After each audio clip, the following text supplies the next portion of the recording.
আক্কেল দাঁত বা উইজডম টিথকে মেডিকেল পরিভাষায় বলা হয় থার্ড মোলার টিথ।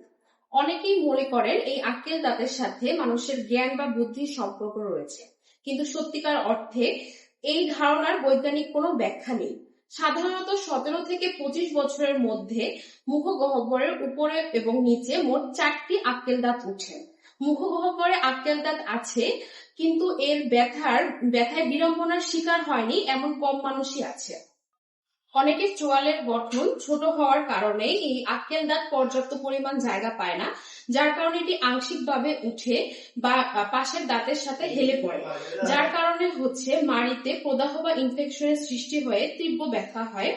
এছাড়া পাশের দাঁতে সিস্ট হওয়ার সম্ভাবনা থাকে, যা দাঁত ও হাড়ের জন্য ক্ষতিকর। আক্কেল দাঁতের অবস্থান চোয়ালের সর্বশেষ পর্যায়ে হওয়ার কারণে এখানে ব্রাশ ঠিক মতন পৌঁছায় না, যার কারণে খাদ্যকণা জমে এখানে ক্যাভিটির সৃষ্টি করে, যা দাঁতের মজ্জার সংক্রমণ ঘটায়।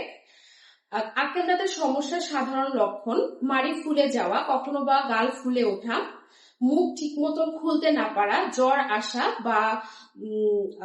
আসা বা খাবার গিলতে কষ্ট হওয়া।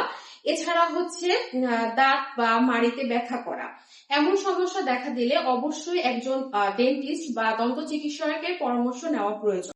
দাঁতের ব্যথা একা একা ঠিক হয়ে যাবে এই ধারণা থেকে যদি চিকিৎসা না নিয়ে থাকেন, তাহলে ছোট সমস্যা একদিন বড় সমস্যায় পরিণত হবে। দাঁতের যে কোনো সমস্যার জন্য যোগাযোগ করুন স্মাইল ডেন্টাল কেয়ারের যে কোনো শাখায়। আমি doctor Tasmim Jebin, smile dental care Barishal শাখা থেকে বলছি। আসসালামু আলাইকুম।